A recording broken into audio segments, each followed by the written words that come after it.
Welcome to WorkFair. Thanks for joining us this morning.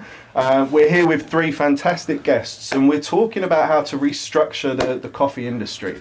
And when we say restructure the coffee industry, really we're talking about the staffing within the coffee industry. So many places have been closed for the best part of the last year, and as we start to reopen, it's a great chance to really look at what your team looks like, how you're structured, and as you're bringing back people in, bringing them back into the right positions and right places.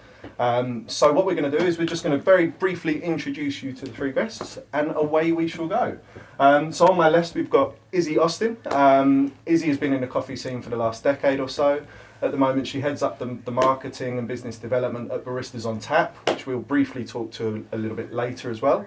But prior to that she worked at plenty of places. She was at Notes, she did some work with Can Do Coffee as well, which is a fantastic social enterprise. So really looking forward to what she brings to the conversation. Next to Izzy, we've got Mo. Mo here again is coming from a more candidate side, but has done a world of different things in the coffee industry. So has a really, really good perspective. At the moment, he heads up 6 of the sites for WeWork, for Volcano Coffee. He's also head of coffee over at Alpaca Coffee. And on the end, last but not least, we have Harry. Harry Graham, social entrepreneur, if you like. At the moment, he's the MD over at Send Coffee. And again, he's been working with disenfranchised people and trying to make sure we get them into the right work over the last few years. So 3 fantastic perspectives. And I think the way we'll start this today is starting with how we structure a shop. I think a lot of people in coffee have, or tend to have, a flat structure across their shop. So we're just going to look at that and look at the different perspectives and maybe how you can look at bringing people back in and restructuring at the same time. So, Harry, a little walkthrough.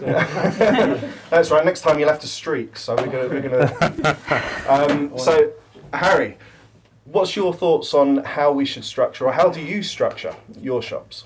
So I actually put quite a lot of work into this recently of our own organisation, but I think the key to a happy work environment is actually to look at the way that people move and interact with one another in the space with your teams. And I think specifically looking at kind of theories like Dunbar's theory of the degrees of separation you can have with people. If anyone's not familiar with that and quickly Googles it, you'll see what I mean. It's all about having people who are, maybe have 5 people who are in your close inner circle. You maybe have 15 people who are in your kind of slightly wider circle, and then you have another 50 people or so, a slightly lower degree of separation, and building up to about 150 people, which is pretty much the maximum that theoretically that you can know. And actually, if you work with people every day, most of the people that you do know will be in your workplace. And I think it's important to factor things like that into how your teams work together, meaning that at least one person they work with is in their key support network. Ideally, that will be someone who's in a manager or mentor position over them, but ideally, at least one person in the workplace is part of their support network, which means that you can have a really, really happy and supportive work environment. I think that most people who don't have a happy work environment, it comes from not having that. It comes from not having that person in your support network at the workplace. I think we've all probably experienced times where you've had a bad day and you just don't have anyone to bounce that off. Yeah. So how does that sort of break down into actual positions within a shop? I mean, do you have sort of 5 senior positions and one person in charge of every 5 people, or obviously it depends on the size of your shop? So within Send, actually, what we've put in place recently is a factor of 3. So there should only ever be 3 people reporting into one person, and that person is part of a team of 3 people reporting into one other person. And creating that means that ideally that one person you're reporting into is part of your support network, and ideally your peers and colleagues are also part of that. And I think that it's often problems creep in when you have too high a factor of separations, where you have maybe 10 people reporting to one person. You cannot invest the time that you need to in your team if you have that amount of people reporting into one person. I think often it can get confusing about who's reporting into who when that happens, and sometimes you have, in a group of 10, for example, I think we've seen where one barista sort of automatically tries to place themselves over the others and tries to start getting out orders in lieu of the absent person they're reporting into. And I think that trying to downsize how many people report into one person is really, really important to create happy environments. Do you split that by sort of responsibility and job function? So more focused on coffee or service or food, or so I think a actually, mixture of... That's quite an interesting one, because we've gone through a complete cross-training across the board with us, and I think actually everyone in the organisation is a barista, and I think that that's quite an important quite an important aspect of, in a normal coffee shop environment. I think it can be quite tempting to have one person who only does this, one person who only does that. In particular, a lot of business owners don't learn how to make coffee before they open a shop. And for us, actually, it's really important that everyone in the organisation is a barista and is very proud of being a barista, and actually pushing that idea that being on the machine and working as a barista is a very rewarding and very enjoyable job. And I think that if you have a structure that's quite clearly progressing people up and saying, oh, you're moving away from the barista, moving off the tools. I heard the phrase quite recently, someone said when they were coming up in the coffee industry, and what they meant was when they got promoted to manager level from a barista. And I think that that's actually quite a problematic and potentially quite a toxic mindset for people taking pride in their work and people enjoying the work. And it creates a kind of culture where, kind of people don't really settle and enjoy their jobs for long enough. They're constantly trying to move up into a different role. And I think it's really important that workplaces have that culture of functions are quite blended and everyone is capable of doing most roles. And obviously some people specialise in certain things, but a kind of core cause means that people are united. And going back to that kind of Dunbar thing, actually in that group of 150 people, your largest group, the 100 group, actually you need a unifying narrative with that group. So in larger organisations, adding something in like that, like a common cause, like being cross-trained as baristas, or for us it's the social enterprise aspect, that can be the key to kind of making sure that group stays quite well bound. Yeah, because I mean, there's so many different types of jobs within coffee. I mean, a lot of people think of coffee jobs and they look at being a barista, and they kind of stop thinking about the subject there, really. But I mean, Mo, you've experienced lots of different jobs. I mean, what's your take on the breadth of roles within coffee as an industry? I think now, especially the period that we're in, it's got a lot more eclectic. With a lot of coffee shops, they've realised their online presence has been quite weak. And because of that, a plethora of positions have opened up with people from vast backgrounds, whether it be marketing, SEO, content management, and want to change a scene and can now actually apply their skills that they already have to a new environment, i.e. being coffee. Yeah. Most of them don't have the coffee experience, but they have the attitude, which is so important.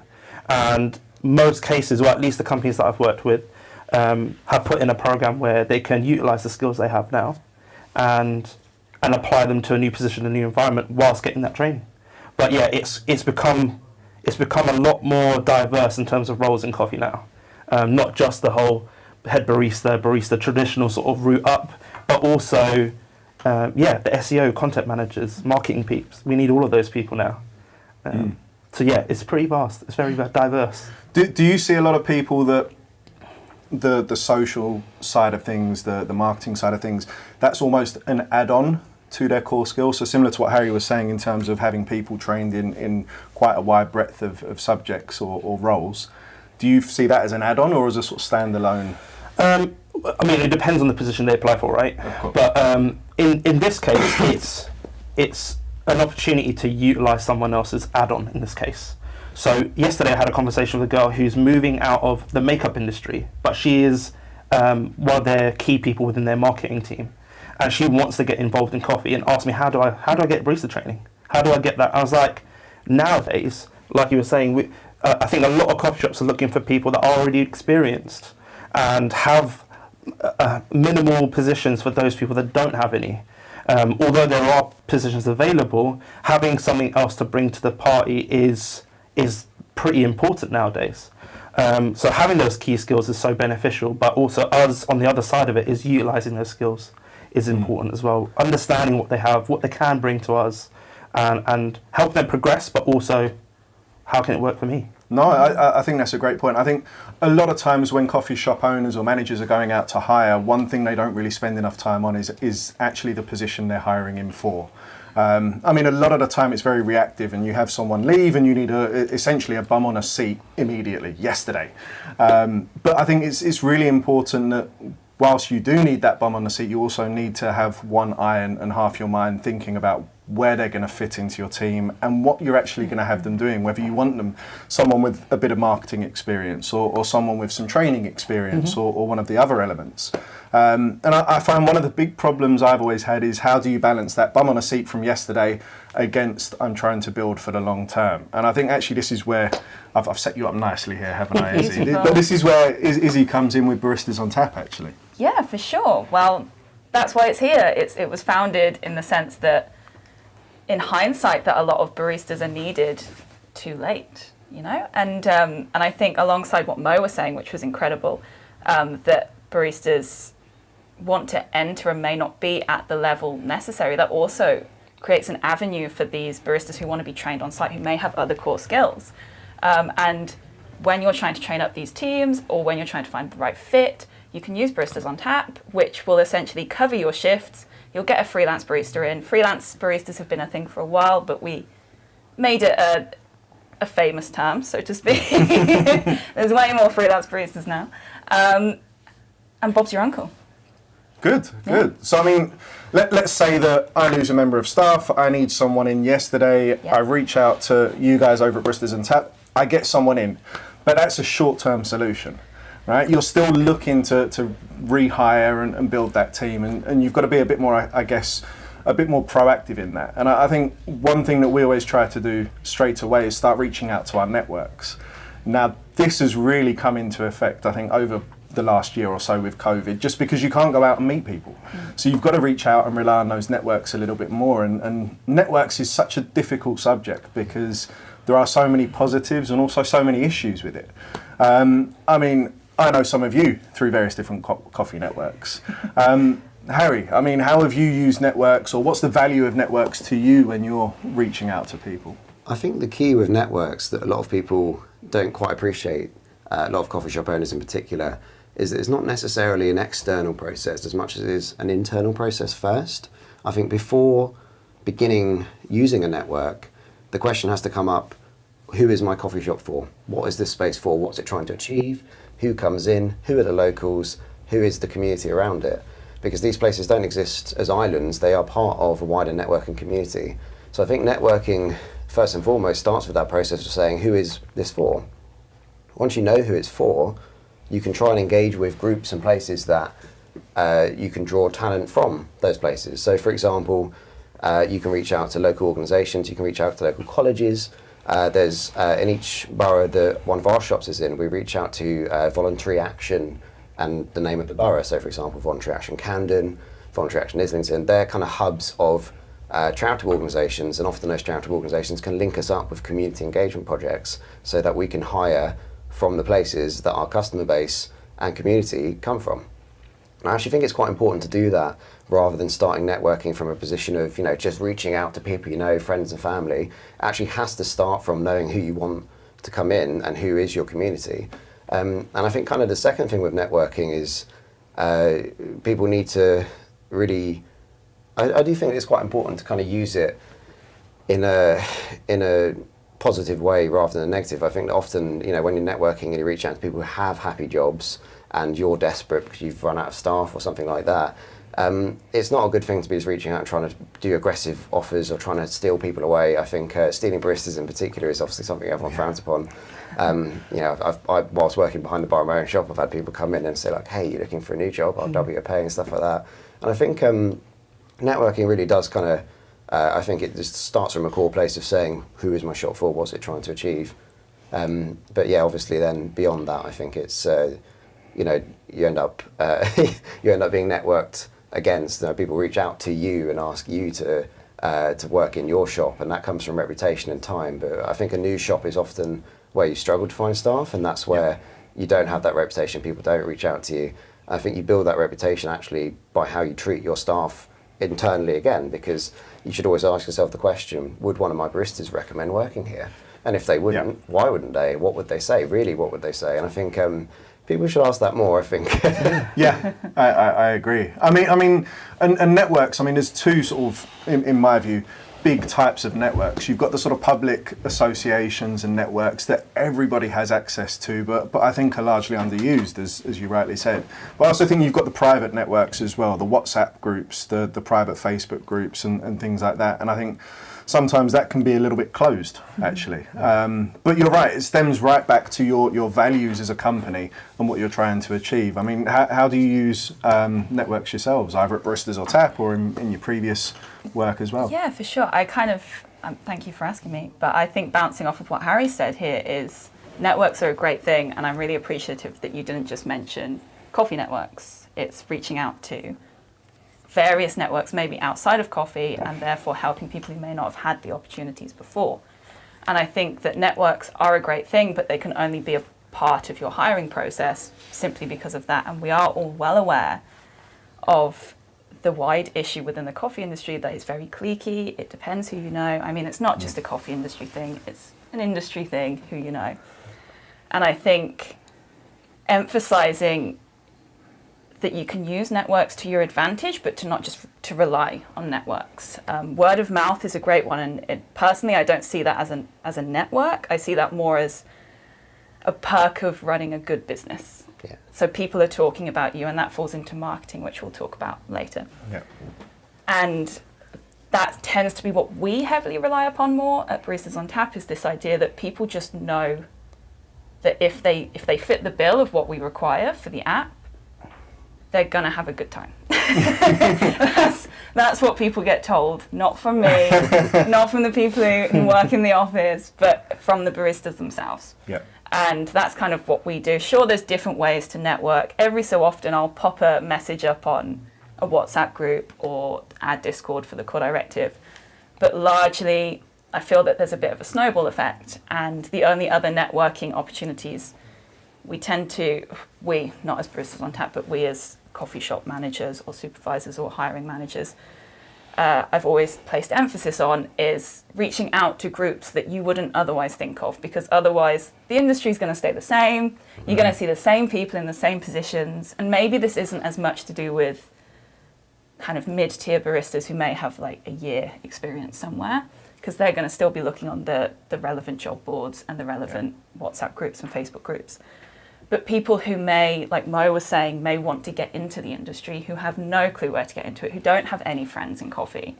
We're kind of segregating them when actually they could be the best barista you have. They could stay with you for 5 years and open your next shop with you.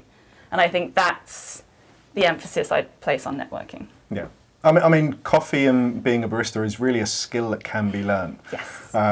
But working behind a bar and serving customers all day, that's a much more difficult skill to learn, actually, I think. That's one of the things I've realised for sure.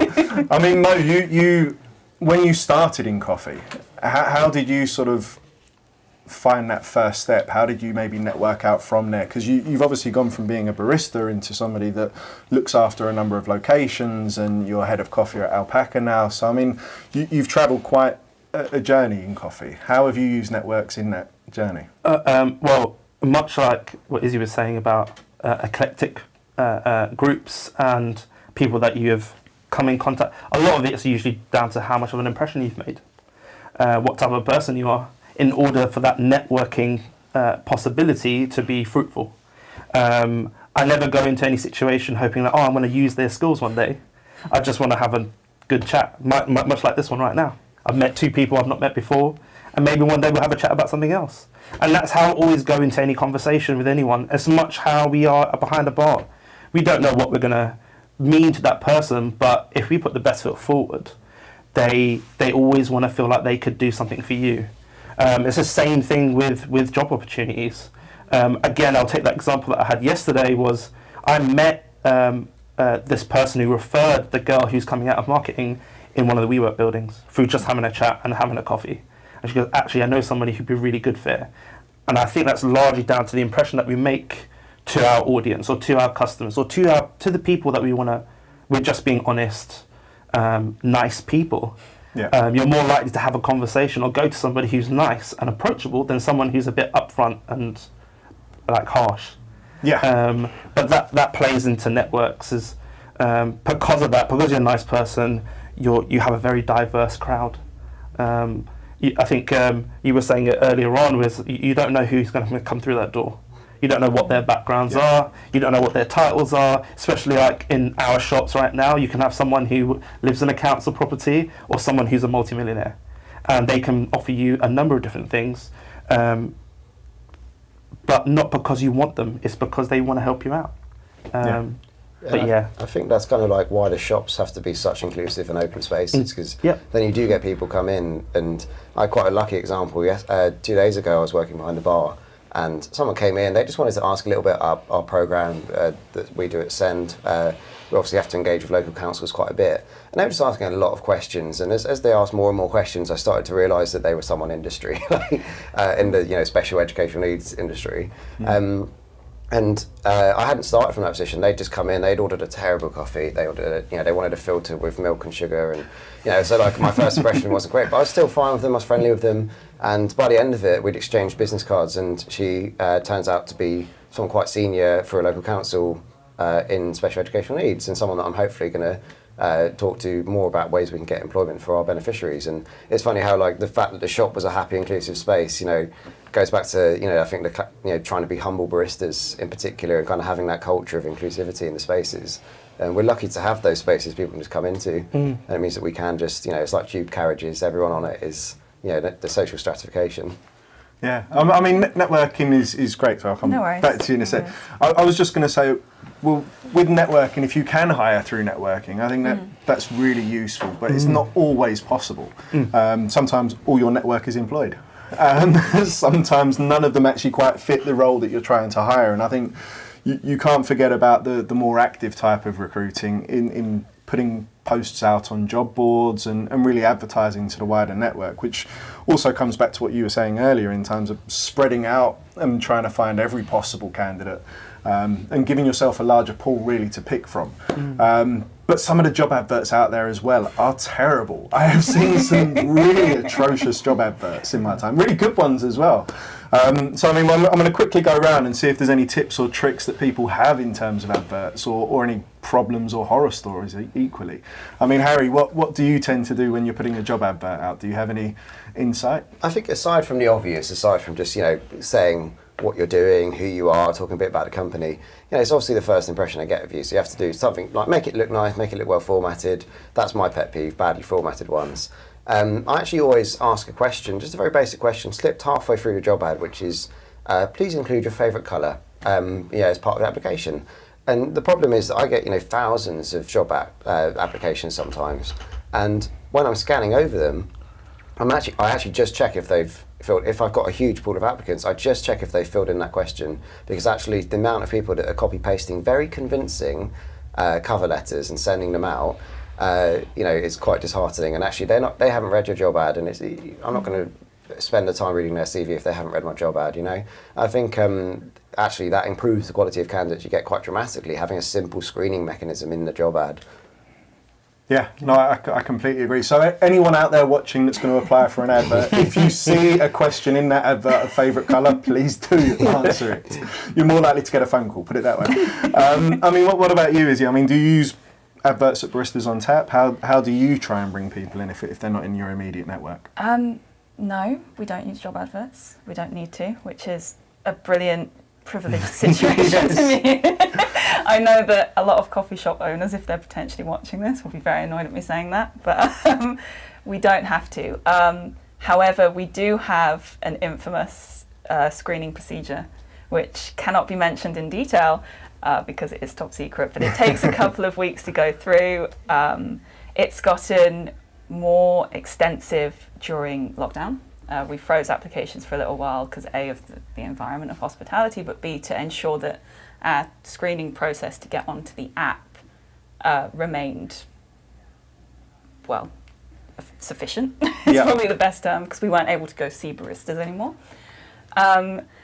And a bit like what Harry's saying, there's almost, we don't put any questions in, but I love that. I think that's brilliant. But we do put in almost padded questions to kind of almost see how much someone wants the job. And obviously, because we can't go meet them per se, because we don't have a coffee shop for them to go meet in, we have to take this extra step in the middle very seriously to kind of see if they just want to make a quick buck, which obviously some people do want to, or if they're committed and like the idea of being a freelance barista and want to help out all of these amazing coffee shops across the country, across London mostly. And that's what we do. It's little kind of questions here and there. Obviously, we have like coffee equipment questions, espresso skill questions and such. But there are certain kind of just little ones where we want to know what that individual's like anyway, and if they're going to be suited for that kind of position, because freelancing is not for everyone. Being a freelance barista is very difficult. I've been a freelance barista.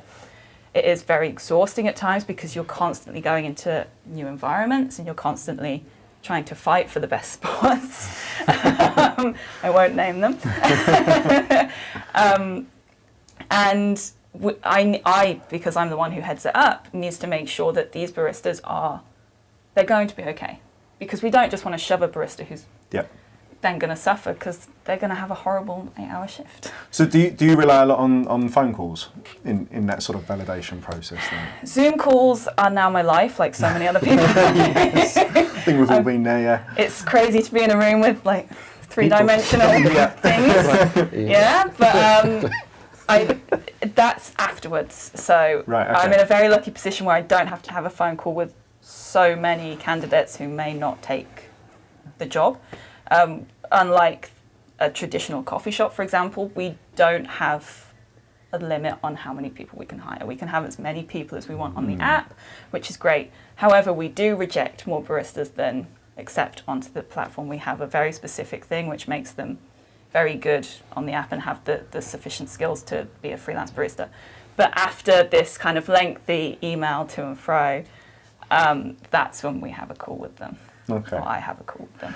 I find calls incredibly useful, especially if you've got. I mean, at the moment, if you've got 300 CVs coming into your inbox and you don't have time to sit down or have a Zoom call with 300, and a quick 5-minute phone call, actually, you can tell a lot about how that person's going to fit into your team. I think that's really useful. But I think really you're using a telephone call to whittle people down into a face-to-face interview, and that is really where you decide whether this person is right for you. I mean, I've had lots of different face-to-face interviews in my time. I've held so many, and I've kind of got my formula for it. I mean, what's your formula when you interview? Do you have a set structure, or does it vary by role?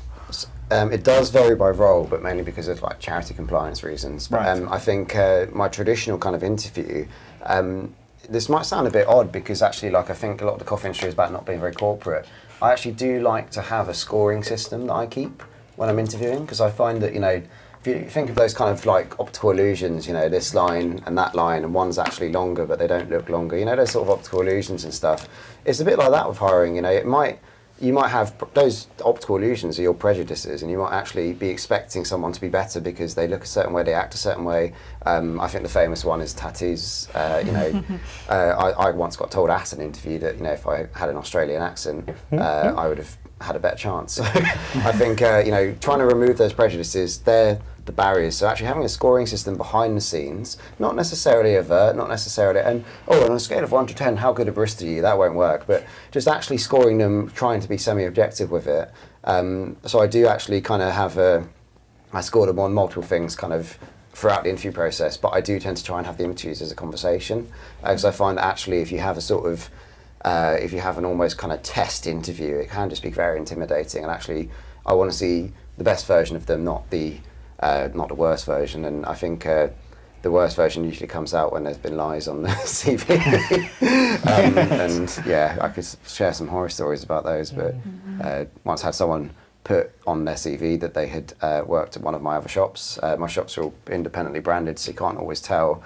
And at the interview said, "Oh, interesting, you've put this place." And as we undug it, I think they'd have got the job had they not lied. They didn't need to lie. That was the worst part. But yeah, I think just conversations and letting it flow, and having a scoring system behind the scenes is really important. With the scoring system, is that something that you do, as you said, behind the scenes solely, or is it something? How would you rate yourself out of 10 as in this particular skill, or is it something you put forward to candidates, or just for you? Yeah, it's behind the scenes. The candidates don't ever know. It never comes up. It's something that we do.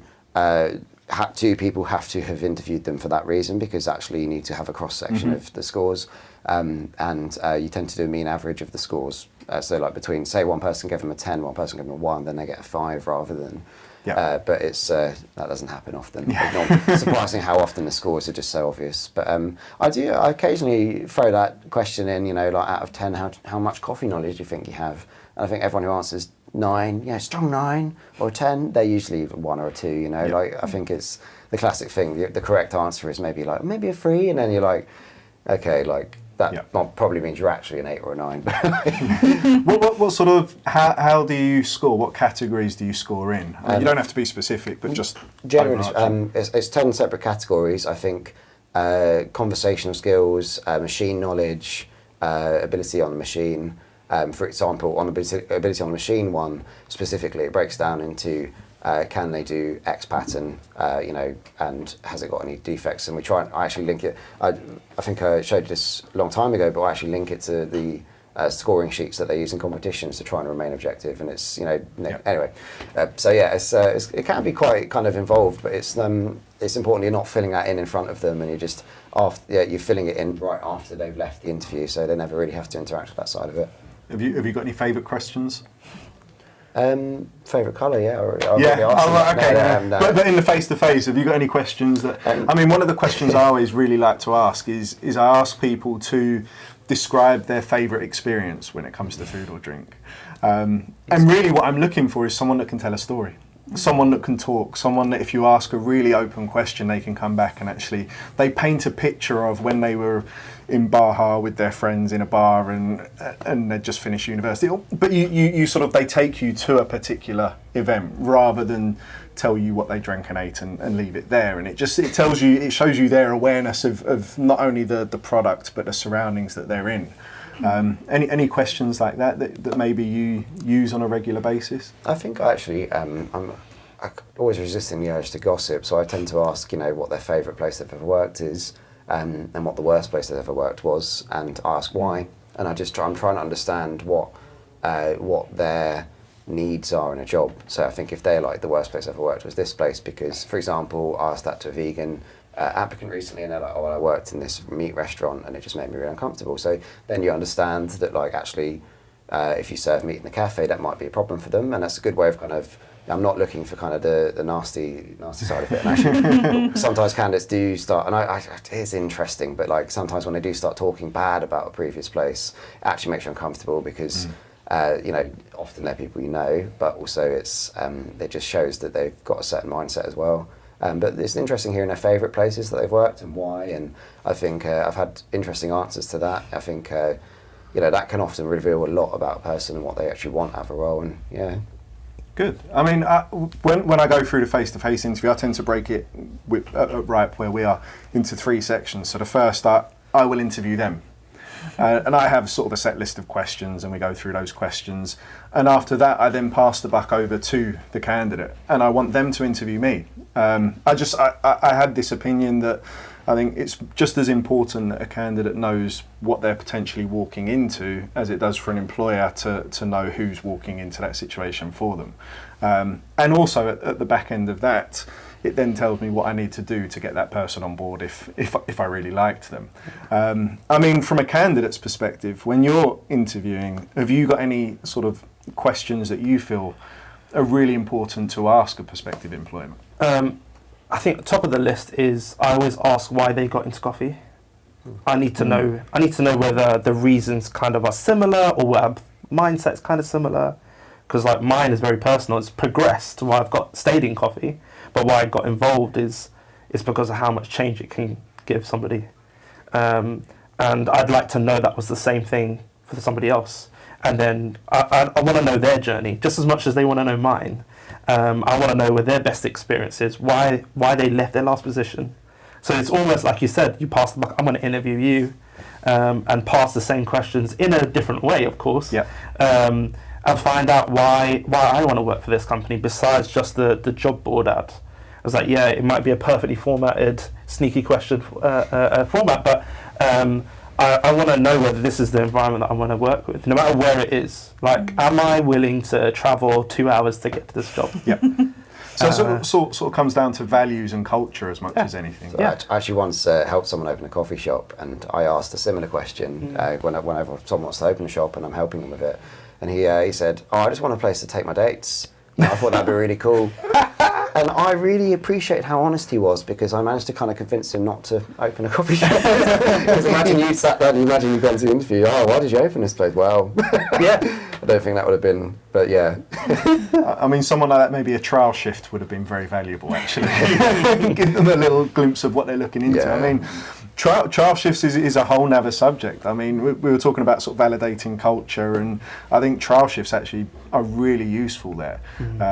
Maybe not an entire day, but bringing someone in for a trial shift I find incredibly useful as a potential employer. Do you find them useful from a candidate's perspective? Yeah, I mean, most cases when I've been involved in hiring somebody rather than on the other side of the line,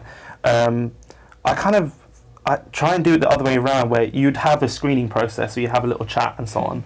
I do the other way around. I look at, okay, you say you have the experience. Let me see if you've got the experience. And I get them behind the bar straight away. I get them serving customers, and I watch everything, and I have a conversation with them. And the last thing I'm going to talk to them about is really about coffee, because I think if you're interviewing somebody who's got all the experience, then this should be second nature to you. This should be like mechanics. So really what I want to find out is if they fit into your team. If they fit into that environment. Are they able to supply that experience that we want to provide as baristas or people of coffee? We've said this in different ways, is that we're kind of masters of that 2-minute conversation, right? And we allow people to forget for that 2 minutes or to just have a little break. In that, we provide a coffee break experience. We actually emphasize it to have that escape. And it's another reason why people come back. You nourish your network. There's so many reasons for why you do it, but I want to see if they can do that. So have that chat, see what they do, have a conversation with them, and then there's always a quiet period, and then I have a little tiny interview process. And if they're great, then we have the formal interview afterwards. I'm like, okay, this is the business part now. Yeah. I know you can do this stuff, but now do you agree with the rest of it? And that's always been my method. I've always been a practical person. I've never liked an interview process because I think it's so, you're usually stuck in a very small room, or you start getting the hot face, or you get nervous or dry mouth, whatever it might be. So being somewhere familiar allows me to see them relax and really do what they say that they do. I mean, I'm going to screen it and see if they're fabricating a lot of the truth, saying that they've worked at one of my places or not. But if your CV reads well, then great, let's have a little trial shift and see whether you can deliver the goods. I kind of wonder though that there's pros and cons to every approach, but that kind of removes a lot of the natural prejudice that you get at the interview stage. I think my least favourite term is vibe. They had a good vibe, they had a bad vibe, because actually I don't think that's always, I think that actually is kind of a code word for like prejudice, and I think practical assessment like that can be really valuable. But do you ever find that you get people who just on their first day on the trial shift, you know they can do it, but they're just so nervous that they can't get it, and like I know that if you build that person up, sometimes you can get the results. So would you ever do that? We've, so in that situation in particular, you can tell straight off the bat that they're nervous. Shaky hand. Oh bless it. And like when you see the shaky hand, I will do my best to make them feel comfortable, because it's horrible. You don't want to leave an experience feeling like you've done the worst thing you've ever done. I'm not going to interview no more. I want to encourage them, and I guess it's that role of being in coffee and being in positions of power to put out a positive environment, whether it be you coming into it for the first time, being in it, or going up the ladder, so to say. Is you want to project the environment that you want to be. You're going to support your staff, you're going to nourish them, you're going to help them be better than what they are now in some form or way. So it starts right there. So if they are really shaky and really nervous, then hey, like, you know what, I'm going to tell you what you did. I'm straight with it and how you can fix it, and I'm going to get you to come in for a second shift. I think when you're bringing people in for a trial shift, I think a big part of that is setting up the rest of the team to know that there's a trial shift coming in and know what you expect of them. So look, make this person feel welcome. Yeah. Ask them questions, talk to them, try and get to know them. I mean, I see almost a trial shift. If someone makes it through to a trial shift, for me, they're a yes. And it's almost putting them in the environment to give the rest of the team a chance to meet them and see if there is a bit of a click with the rest of the team and they all get on. And I let them veto it. at that point. If they all turn around and after the trial shift say, no, Tom, no way, I don't want them here, then it's a no. Yeah. Equally, if it's all 4 yeses or 3 yeses, then they're brought on. But I think they have a big impact on how nervous that person feels. Yeah. They can help them relax. If I can just say with that, like that in a ideal world, yeah, great, awesome. But I think it's a combination of, and I'm glad Harry said it about removing the prejudices, which is why I favour your approach, Mike. Because as it's your responsibility as the owner of a shop to make sure that your coffee shop is inclusive for everyone. Because as someone who has been a barista in the past, I have had times where I have gone in and there's been a bunch of guys behind the bar who have just not wanted the girl there, or not wanted the new one there, or the young one, being like 19 at the time. And I think, I'm not saying anyone here has that, and I don't know your shop, but I know that Harry makes a very inclusive environment in his shop, which is great.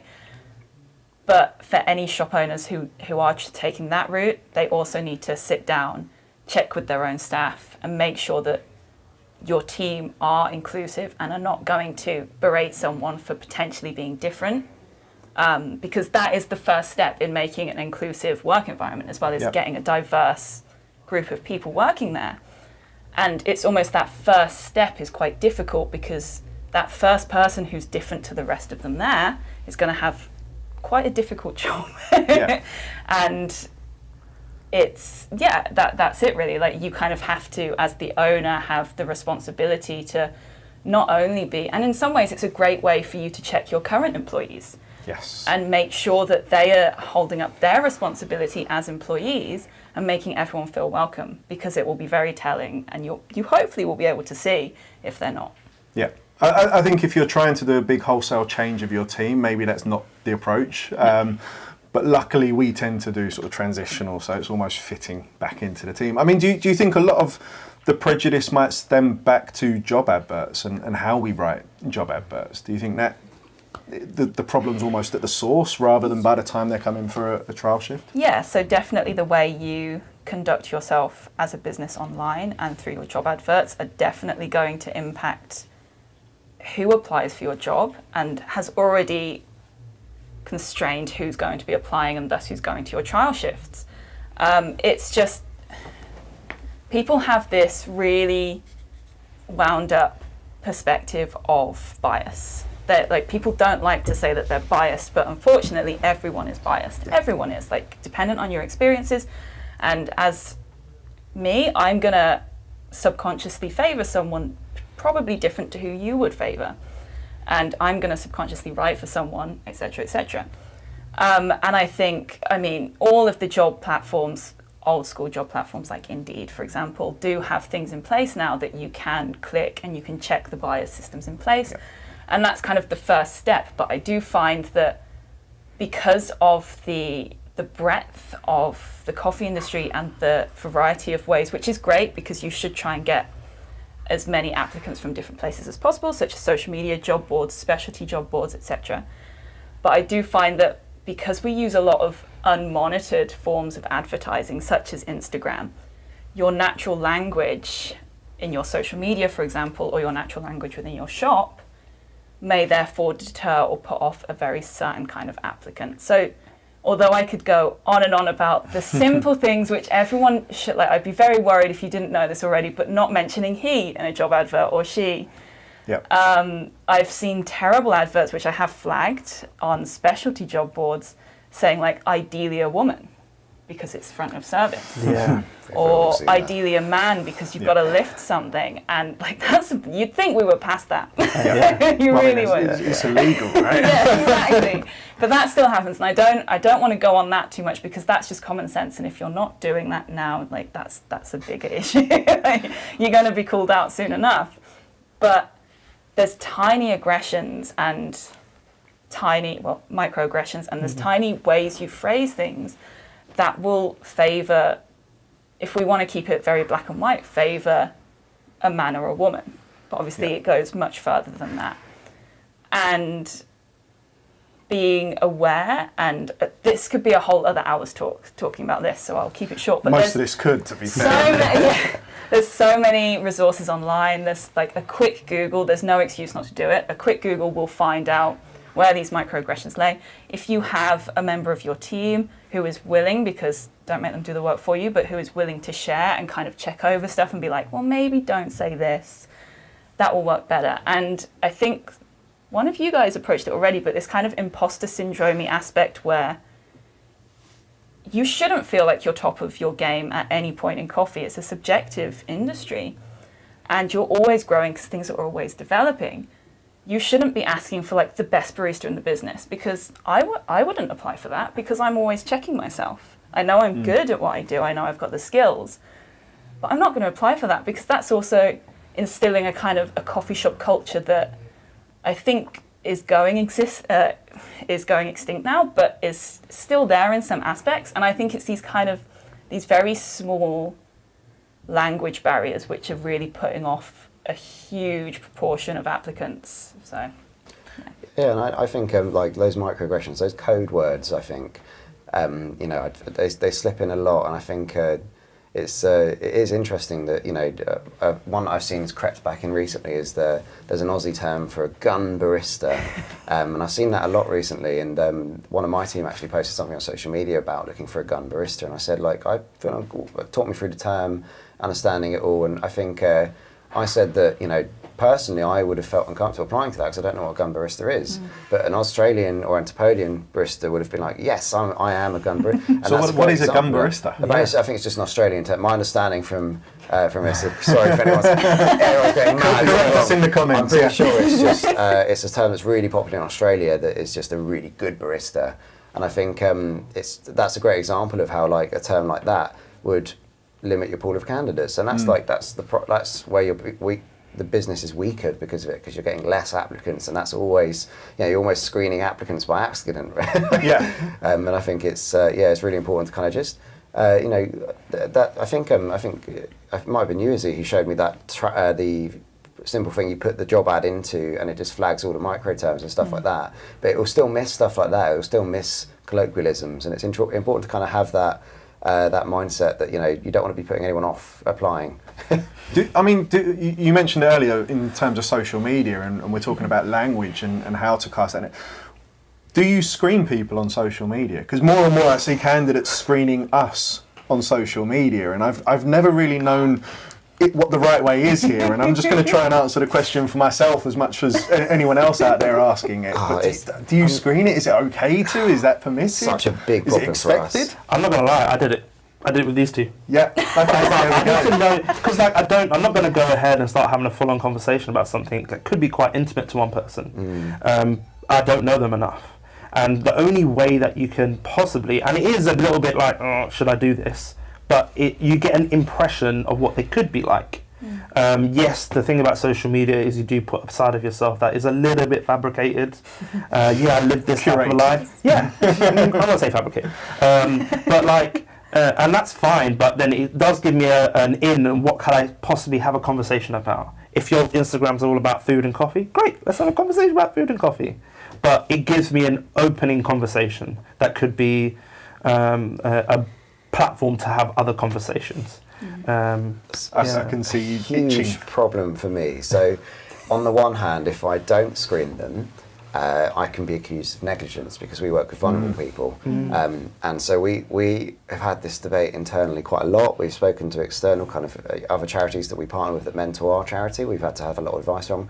And it just seems like a real split down the middle about compliance and being not negligent and actually checking if there's anyone, for example, they might have posted like a hate message on their social media, or even it might just be a very strong opinion, but then we can't put them in place where they're working with someone vulnerable. It's not illegal to say that you hate disabled people, I don't think. It might be a hate crime, it should be a hate crime probably, but they might have that on their social media, and if I don't spot that, if we don't look for that, that might be a problem if we then hire them and we've put them working with a young disabled person. So that's the angle that I'd like to approach it from. But I do think that on the other side it's not really fair sometimes to screen people on something that is not necessarily linked to their employment. I think if you're using something like LinkedIn and it's deliberately the function is to portray their employment narrative, that's fine. But I think if someone's using an Instagram and it's completely personal, I think sometimes you have to I just think from a candidate's perspective, just being very aware of how easy it is to look things up, setting your social media to private when you're doing job runs. And I think that should just be a basic step, because I imagine that many employers just screen people straight out. And actually the old habit of having a photo on a CV application that we finally managed to get rid of, I think, well, some people still do. I sometimes get drawings of people, which is actually quite pleasing. But I think actually the social media offers an angle to now screen the candidates by appearance again, because people are just Googling to see that. And I think that's, I just think being really aware of that stuff is like, changing your profile picture to a long distance photo of yourself, going to private, those things, so that you're not being screened on your appearance, I think is actually quite important in the modern, and it is challenging though. I mean, that's actually what we're trying to do at WorkFair. I mean, we're coming to an end. I think we might get cut off in a couple of minutes, but so I'm going to ask you for closing thoughts, if you like. But yeah, I mean, that's what we're trying to do at WorkFair is not necessarily a social network, but just a place where you can advertise yourself in terms of work and link things that you want to. And that way it sort of keeps things, I think, separate. It's LinkedIn's great, but it's no good for hospitality in reality. So yeah, that's exactly what we're trying to do. I mean, as a last thought, I mean, I'd just love to hear what your thoughts are on references and how you take references, because this is something that historically I've done an incredible amount of, but it's actually really difficult to do in the hospitality industry, because a lot of places are run by independent people, and they just do not have the time, and they can't pick up every phone call, and they're on the bar because they're covering someone and they didn't get a chance to call Baristas on Tap yet or anything like that. I mean, do you try and take references? Does that change maybe because of your setting, Harry? I do. I think I do think that if someone isn't the other end, if a former employer or manager isn't willing to take the extra 5 minutes to reply and confirm a reference and confirm some employment, that says a lot about the candidate actually, that I think that can be quite problematic to kind of hear that they can't even provide a reference to validate what they've said. I hate's a strong word, but I strongly dislike references that are like forms that get sent. So I get sent that as a former employer. I get sent a form reference like, can you fill in this half an hour form for me? And no, like that's not fair. Yeah. But I think just a simple confirmation of employment, ideally a comment about what they think the reasons for leaving were, and I think that can happen really naturally and organically. And I think it's kind of it's important to do that, because you just get so many liars in job applications, and I think it's as I mentioned one earlier, I've had dozens over this year already, and I think it's problematic that the people who are claiming to have done things have an edge on the people who are being honest on their CV. I think that it's important to validate claims. Yeah. I mean, as a candidate, do you find it difficult getting employers or previous employers to give you a reference? No. Good. Only because I'm one of those, I'm a firm believer, I'm sure like everyone here is, I always want to leave the same way that I came in, on my best foot, and increase the chance of having that reference if there was one. But I think it's approaching someone who's available to give that reference. I think there's always a little bit of confusion of who I need to go to get it, and they go far too up the ladder to get that reference. Go to your supervisor, the one that's in your line manager, and ask them to do it, because more than likely they'll agree, and two, they'll make the time for you to do it. And they know you best. Exactly. They know, you said it, they know you best, they know what your capabilities are. You're more likely to get that person picking up the call and having a conversation with you. So yeah, I haven't had a problem so far. Hopefully I don't. But if there is anyone that does give me a reference, I really like you guys. But yeah, hopefully that's the movement that people go, is the person that you've made enough of an impression, or you leave on a good foot as much as you're going in with a good foot. Cool. Yeah.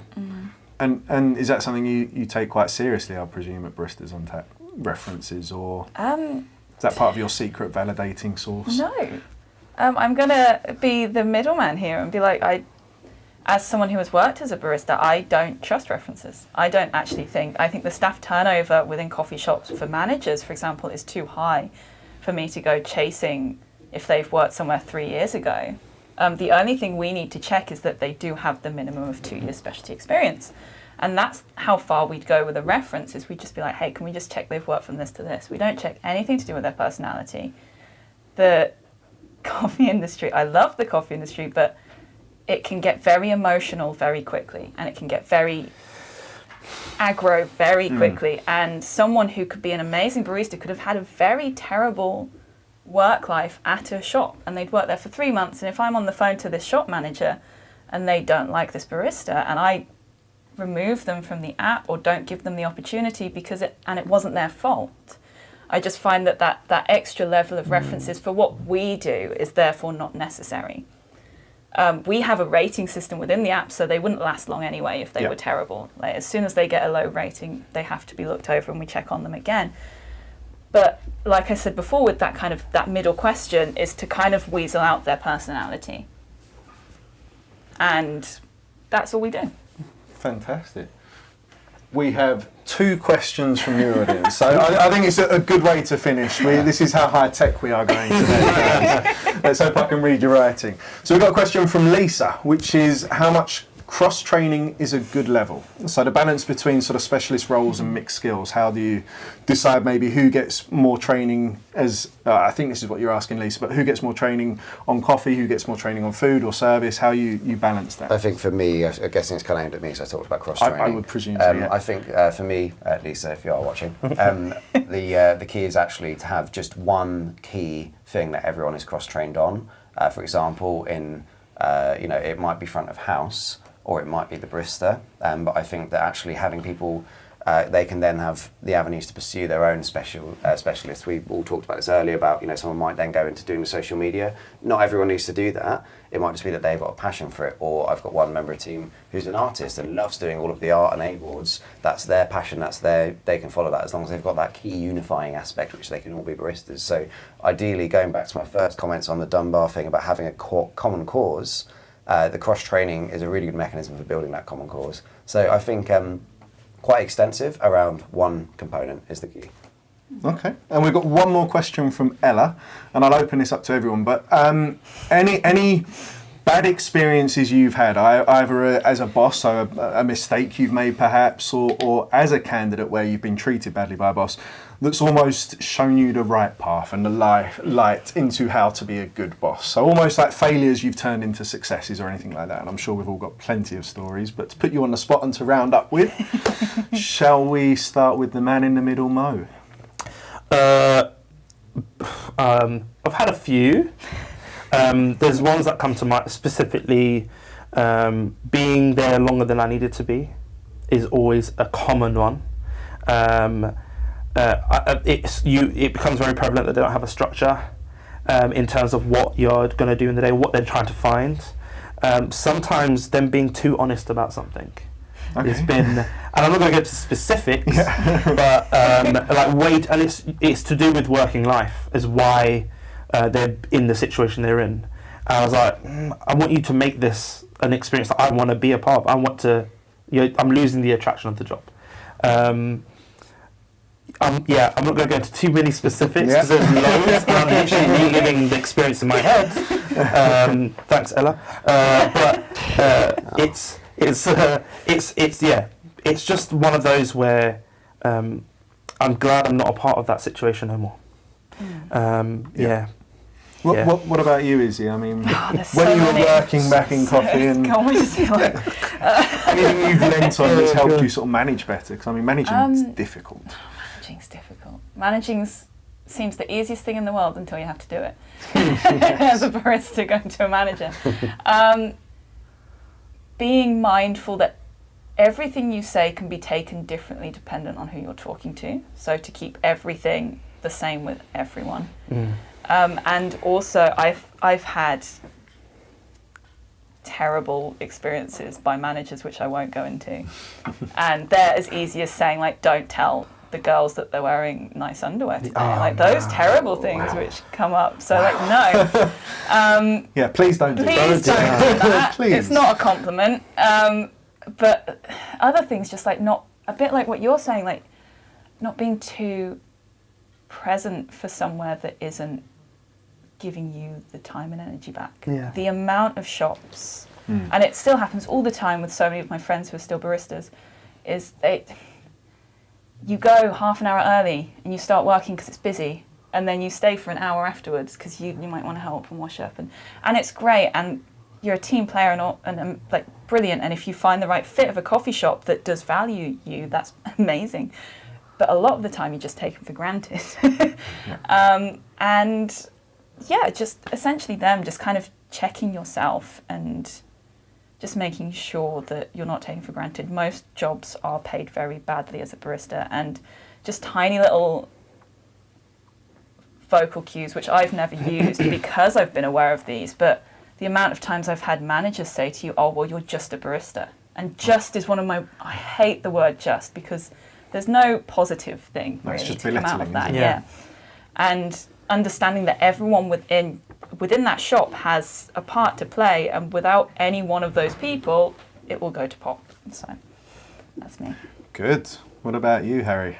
I've got a few. I think We all have. one of my main call to actions to start the disabled charity, the non-profit that we're doing, was someone told me to my face that a disabled person couldn't be a barista, and as someone with a disability, that, you know, I immediately said, "Oh, how's your coffee?" Because, but I think kind of good one to feed off of what Izzy was just saying. I think actually I loved being a barista. I love working in the shops. I think our biggest issue in the coffee industry is that we don't build barista roles to be sustainable. We don't build them to be jobs that you can do and have other functions and grow. And you know, I think the phrase "real job" is the one that gets on my nerves the most. Yeah. I think in other industries, in Asia and in Australia, actually being a barista can be a real job. It can be a long-term career. And my experience of wanting to get back on the machine and make coffee and be a barista again, but not being able to do it sustainably unless I was the manager or the owner or the head barista, I actually think that it's important. That's made me want to build the barista roles to be sustainable. And if anyone's not paying a London living wage and they're asking people to be in an untenable position and be running at a loss essentially, so they need to pay at least that. And ideally, I hope to see the industry push that up. Fantastic. I think we've had some really good insights here. I mean, to sort of cap up and answer that question at the same time from my perspective, I think structure is a foundation, having a place that has structure so you can let people know how they can develop, how they can move upwards and onwards as such as well. But also being just open in terms of communication. I think that is a huge part, is being open and being approachable, so that if people do have issues, they can come and talk to you. I think that is an invaluable skill. And just showing that you value your team. I think those are the three things I would say that I've learned most of over the last few years or decades now. So yeah, that's us. We could have gone on for a lot longer, I'm sure. You can probably tell. If we'd have started on time, we'd probably could have fit a couple more things in. But thank you ever so much for watching, everybody. Don't forget you can go to theworkfair.com. We're going to keep going with blog posts there, all about how to help you getting work and hire people within the industry. We've also got a job board live this morning, actually. So go have a look, and we will be back. But for now, thank you very much, everybody, for our guests today. Harry over at the end, Mo and Izzy, myself, Tom from WorkFair. Have a great day. Enjoy the rest of London Coffee Festival. How to turn the microphones off? That's a good question. Are we still live? This is the old shuffle of the papers here. No, thank you, everybody.